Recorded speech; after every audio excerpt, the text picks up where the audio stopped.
Good morning. Good morning. Today is Wednesday, February 24th, and council meets every Tuesday, Wednesday, and Friday. Mr. Clerk, can you please call the roll? Blumenfield, Bono, Buscaino, Cedillo, Ungador, Fuentes, Harris, Dawson, Weezer, Carrasco, Corcoran, Martinez, O'Farrell, Price, Rue, Wesson, 12 members present, and a quorum, Madam President. Thank you. What's the first order of business? Approval of the minutes? Mr. Harris Dawson moves. Mr. Buscaino seconds. Next item. Commendatory resolutions for approval. Mr. Bonin moves and Mr. O'Farrell seconds. Next. Madam President, the Department of Building and Safety recommends that items 1B, D, E, K, N, P, and X be received and filed as much as the liens were paid in full. Okay, without objection. And very good, ma'am. Madam President, that brings us items 1 and 2 are items noticed for public hearing. Mr. Clerk, do we have any cards on those items? Yes, cards on both. Cards on both. And Mr. O'Farrell? Madam President, I request that item 1J be continued until March 2nd. Without objection, that will be the order. Madam President? Yes, Mr. Bonin? I'd like to ask that 1H be continued for 30 days. 1H continued for 30 days for Mr. Bonin. Without objection. Members, any other specials? And 30 days brings us to March 29. Mr. Koretz? No, it wasn't there. On the remaining balance, let's close. We have cards. Madam President, items 3 through 10 are items for which public hearings have been held. A Plum Committee report for item 4 has been submitted and circulated for Council's consideration. Okay. Members, any specials? Mr. Koretz. Item 10, please. Item 10 for Mr. Koretz. Any other items? Mr. Buscaino? Madam President, I wanted to make sure, and I have missed it. If I've missed it, my apologies. Items 1K and P have been noted to receive and file. Yeah. Yes, Correct. it has? Okay. Correct, sir. Thank you so much. Any other items, members? Okay, on the remaining items, let's open the roll, close the roll, and tabulate the vote. 12 ayes. Madam President, items 11 through 22 are items for which public hearings have not been held. 10 votes are required for consideration. Okay, without objection, those items are before us, members. Mr. Weezer. Number 19 special, please. 19 special for Mr. Weezer. Do you have any cards for those items? Any of those items, Mr. Clerk?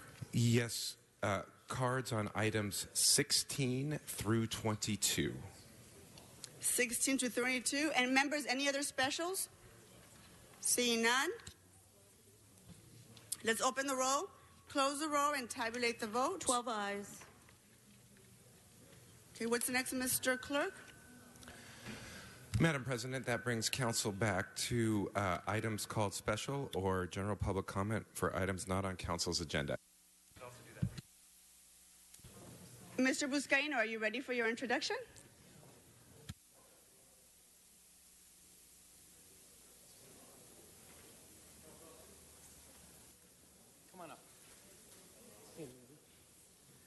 I'm going to ask Mr. O'Farrell to join me. This week we've kicked off the LA Italia Film Festival here in the city of Los Angeles in Mr. O'Farrell's district. Amazing week in preparation of the Oscars. I want to recognize a few individuals who have joined us here representing the Italian community, the Italian Consul General, Mr. Antonio Verdi. Thank you, Mr. Verdi, for joining us. Give him a warm welcome. Our Italian Trade Commissioner, Fiorentino Blandolino. Thank you, Dino, for joining us, as well as the president of our Sister City Foundation, Mr. Tom Gilmore. So, colleghi, oggi sono fiero di introdurre a voi, Signore Pasquale Vicedomini. Mr. Pasquale Vicedomini is the organizer of many summer festivals throughout Italy, including our sister city, Ischia and Capri. Mr. Vicedomini is visiting here to attend in its 11th year the Los Angeles Italia Film Festival this week along Hollywood Boulevard at the Chinese Theater. Given Los Angeles' rich contributions to the world of entertainment, especially film, it only makes sense for us to establish and nourish stronger ties with other cities around the globe that also dazzle the world with so many classic films.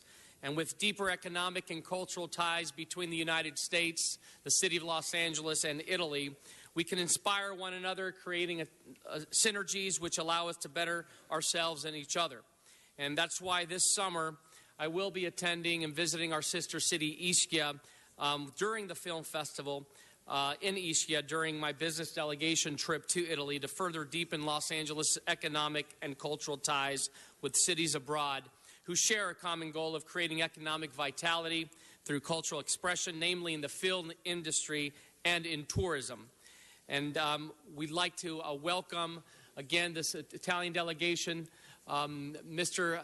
Vice Domini is so in love with our city and in love with the creative capital of the world here, Los Angeles, and has really sparked a lot of interest within the Hollywood community that shares the Italian culture and film industry by allowing us this entire week and throughout the last 11 years to highlight the contributions that Italians have made to the film industry. Just this last Sunday, my wife and I, along with some family members, went to go see the U.S. premiere of My Name is Francesco, which is a documentary on the early life of, a film rather, not a documentary, of the early life of Pope Francis, which a packed house. It was an amazing, inspiring story of Pope Francis's days in Argentina. So with that, before I turn it over to Mr. Vice Domini and give him our official welcome, I want to have our colleague, Mr. O'Farrell, to say a few words. Thank you, Joe. Thank you so much, Joe. Benvenuto a Estados Unidos. I don't know how to say it. Benvenuto.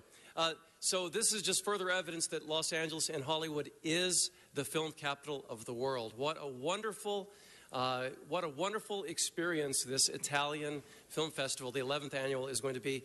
And Mr. Buscaino, thank you for your leadership on this. These cross-cultural experiences are what make Los Angeles so rich culturally. We are the melting pot of the world. And Italian cinema has such deep history in the film world, from La Dolce Vita to The Rose Tattoo with the great Anna Magnani, to A Beautiful Life, to Two Women with the magnificent Sophia Loren. Italian cinema has enriched the world of cinema for decades and decades and decades. So congratulations and welcome to Hollywood and welcome to Los Angeles. Let's have a wonderful Italian Film Festival. Thank you. Thank you. Thanks, Mitch. So with that, it gives me great pleasure to officially welcome Mr.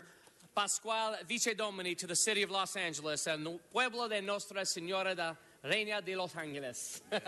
Welcome to Los Angeles. Pasquale, un poco di parole. Okay. Good morning, ladies and gentlemen. Thank you so much for this lovely morning. I am very proud to be here representing my country, which is a mythologic country, in a mythologic city. Los Angeles is the myth for all the movie people from all over the world, and it is also for Italian people.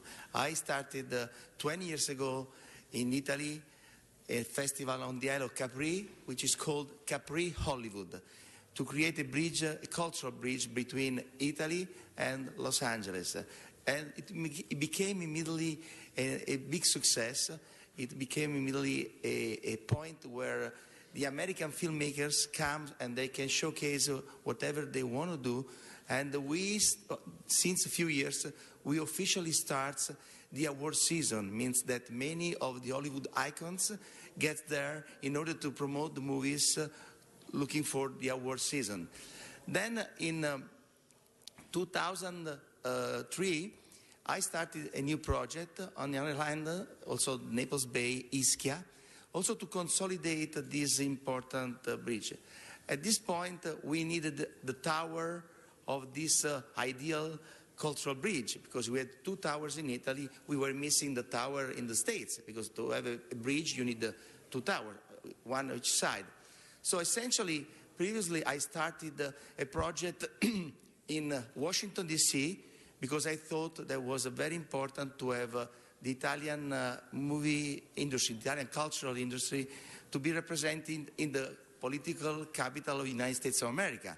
All the all the politicians are there, all the diplomacy are there, and also the National Italian American Foundation is based there. And essentially, I started a project during the Italian American Week in Washington, D.C. It was pretty successful. Then I came for a few days during the Oscar week, and I came here to understand what was better.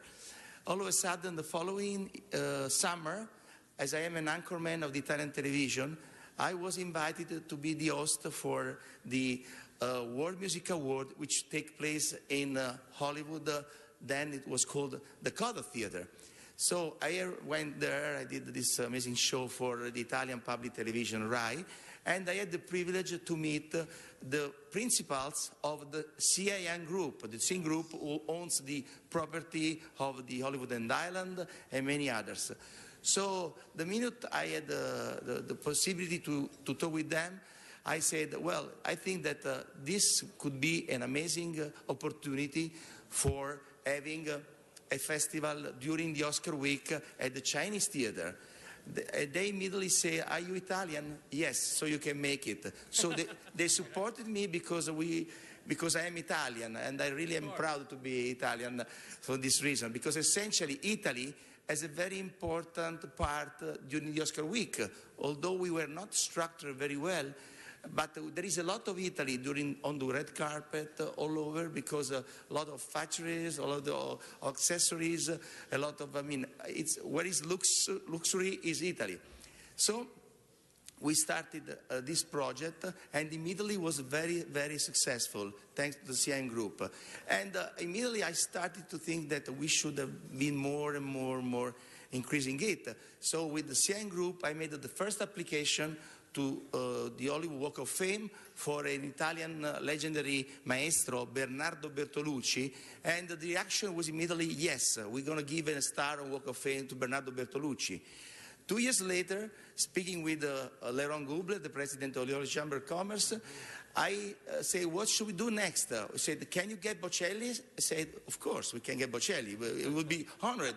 So we got a star on the Walk of Fame for Andrea Bocelli. So then we made another application for another iconic fashion idol from Italy, but we couldn't get it. I mean, maybe I made a little mistake to don't push hard, because I'm sure it would be worth to have a development of the Walk of Fame with some iconic brand of fashion to increase the area also of iconic brand. Although Rodeo Drive is the iconic street for the fashion. So anyway, I thought, I said, maybe we could try with somebody else. Somebody else was Ennio Morricone. And so I did the application in 2014, and all of a sudden I received a phone call by Laurent Gubler saying, Hollywood Chamber of Commerce delivered the star for Ennio Morricone. So the maestro is 87 years old. Last year he couldn't make to accept the star, but this year we're gonna have the star. So in 2 days, the day after tomorrow, 11:30 in the morning, we're gonna have a big celebration with Mr. Farrell and Mr. Buscaino to welcome the maestro 2 days before the Oscar. So thank you so much for having us, for allowing Italy to have such a privilege to showcase here with you. Thank you. And thank you so much. Thank you, Madam President. I see Mr. Krikorian just glowing and smiling, and knowing that you too have that deep interest in film and the students that you're impacting in your community by exposing them to the film industry. It's amazing, Mr. Krikorian. Thank you so much. And appreciate the time here, and how blessed we are to have these relationships with our brothers and sisters in Italy. We continue to promote our relationship and to continue to promote trade, cultural arts, food, film, and tourism. So thank you very much for this opportunity to welcome Mr. Vice Domini to the city of Los Angeles. Grazie a tutti. Thank you very much. Thank you. Sure. Thanks, Mitch. Okay, Mr. Clerk, let's move on to item 16. Item 16, called Special for Cards. Arnold Sachs, are you here? Item 16, sir. One second.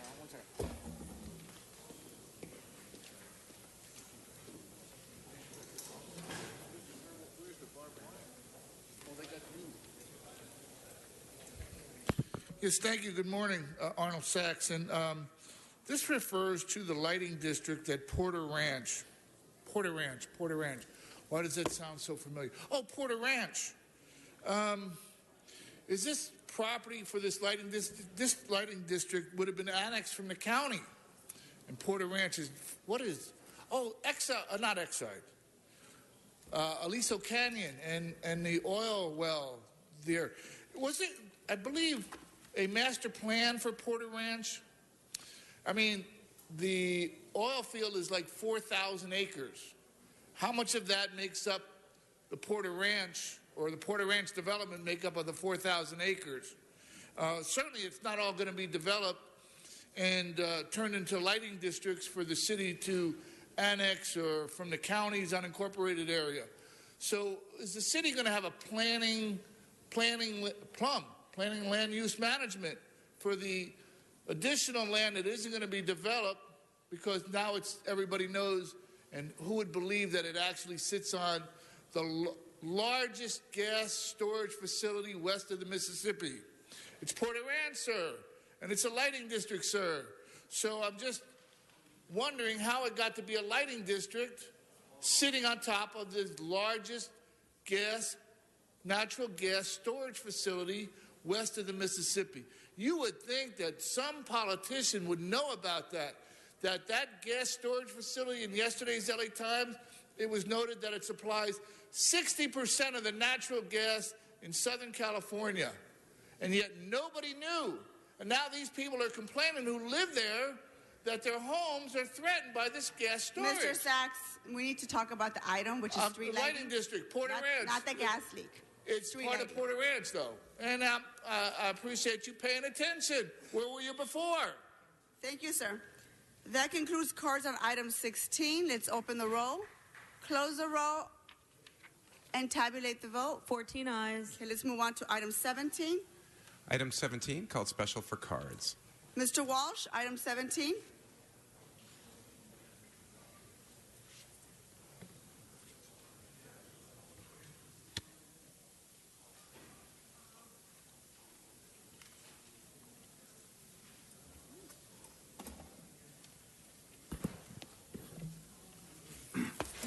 John Walsh, blogging at HollywoodHighlands.org, or J. Walsh Confidential, tweeting at Hollywood Dems.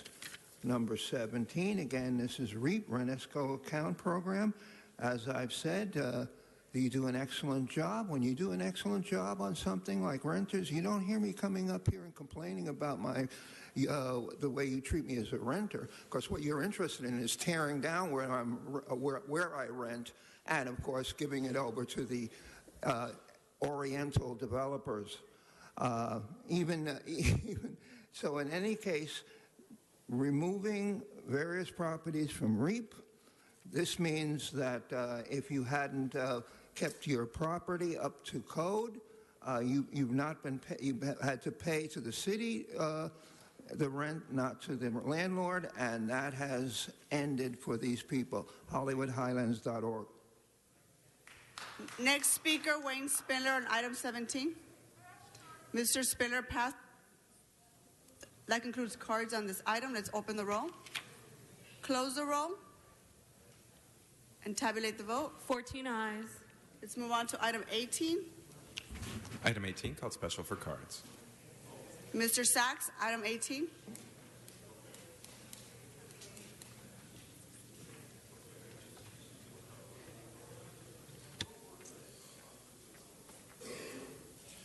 Yes, thank you again, Arnold Sachs. And this refers to city-owned property. So I'm wondering here again, it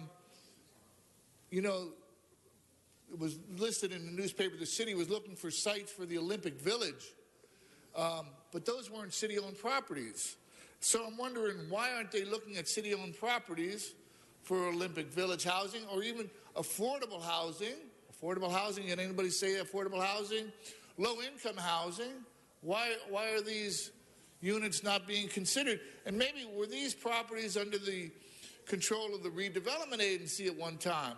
And how does that work out? You know, maybe they could have done the old AEG situation where they promised to build the stadium and traded off properties as part of the deal, and they never built the stadium, but they kept the properties. And if you go down Figueroa Street, you'll see 2 new hotels going up on property that was once our redevelopment. Next speaker on item 18, Mr. Walsh.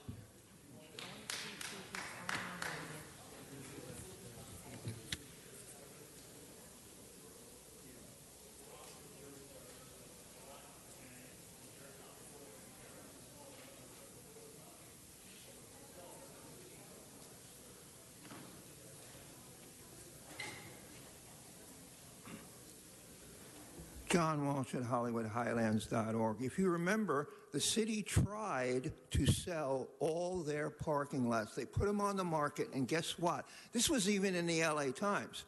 No offers. They're losers. Nobody. No capitalist in the world. Now what you want to do is take the city-owned parking lots at North Wilcox and at Hollywood Boulevard and get rid of them, sell them to a developer who will demolish them and put up huge high-rises and put up, that's what this is all about. Read it. 6518 Hollywood Boulevard, city-owned parcels that will be made available to qualified developers. That's developers who shove money up your goddamn asses. This is scum. You're destroying Hollywood. Mr. O'Farrell. Madam President, this surface parking lot is in the heart of Hollywood, and it's on the list specifically for the production of affordable housing. That's why it's on the list, for the production of affordable housing to help address the #1 crises facing the city of Los Angeles. So yes, we would love to have an affordable housing developer approach us to do just that, build badly needed affordable housing. Thank you. Thank you, Mr. O'Farrell, for the clarification. Mr. Wayne Spindler, are you speaking on item 18?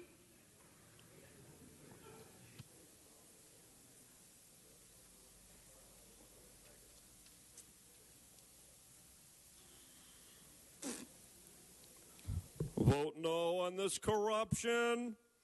We need to park cars. O'Farrell's not going to give you any housing that's affordable. He will only take away and raise your rents.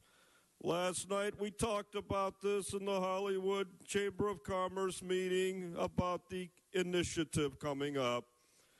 Yes on the integrity initiative. No on this rotten giveaway.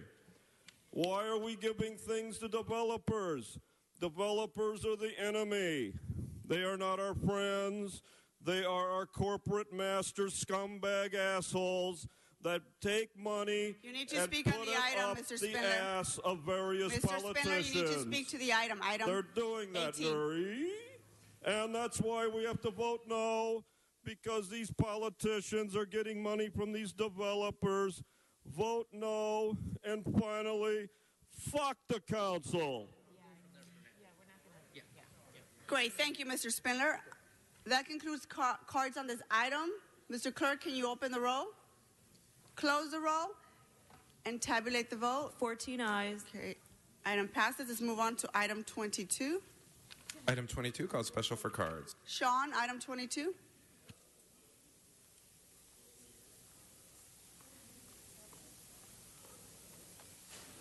Good morning, Madam President. Item 22, I am against this item. Thank you, Sean. That concludes cards on this item. Let's open the roll, close the roll, and tabulate the vote. 14 ayes. Let's move on to item 20, Mr. Clerk. Item 20, called special for cards. Mr. Walsh, item 20.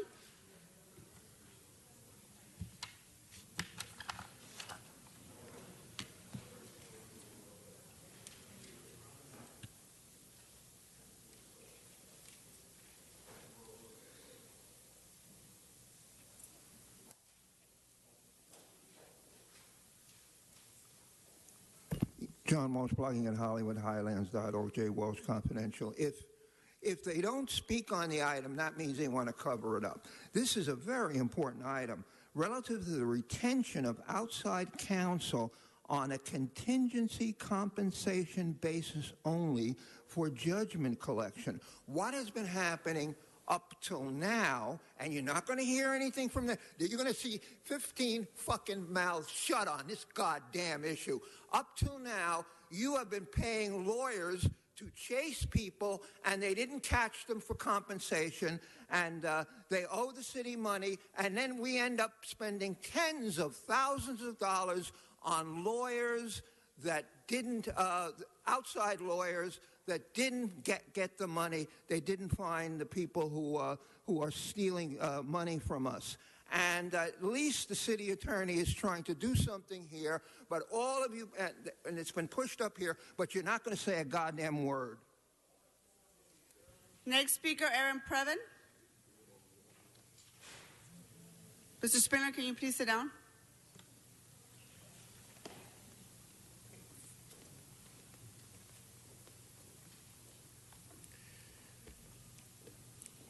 Yes, it's Eric Previn from CD2, back in business here. This is an item where the city attorney, after having an RFP in August of 2015 to get a firm to assist with these properties that are estimated, there are about 10 of them that could be up to $1 million of collection on each. Subsequent to the RFP, he has decided that Joshua Friedman, Esquire, would be a better alternative for more money. The firm that had won the RFP, they were the only firm that bid, which was strange. Were offering something like 28% of the take. This group, Joshua Friedman, is taking substantially more. It raises a question, which is, what is the city attorney doing with the 600 plus attorneys upstairs, 900 staff entirely, that they cannot be conducting this effort on their own? To engage private attorneys in this particular field is strange, because certainly the city attorney himself supposed to bring the kind of authoritative effort to provide these kinds of collections. Certainly in this hall, it is under the city attorney's auspices that you're constantly collecting from people. Now, is it because it is a gang-related? And by the way, there's no evidence that these are all gang-related, but it's possible that they are all gang-related. I don't understand. I do not understand this, and I do not understand how it is subsequent to an RFP he can just make an alternate plan and get Mr. Krikorian to agree in budget and finance, and then we're moving forward. There are basically two people in this building who approve all of these legal maneuvers, and as early as last week, there was a big liability uptick for the city from 60 million to 80 million, then down to 60 million, and none of that was allowed to be exposed to the public comment for various reasons which are completely improper and will be challenged and are being challenged. Thank you. The next speaker is Wayne Spindler on item 20.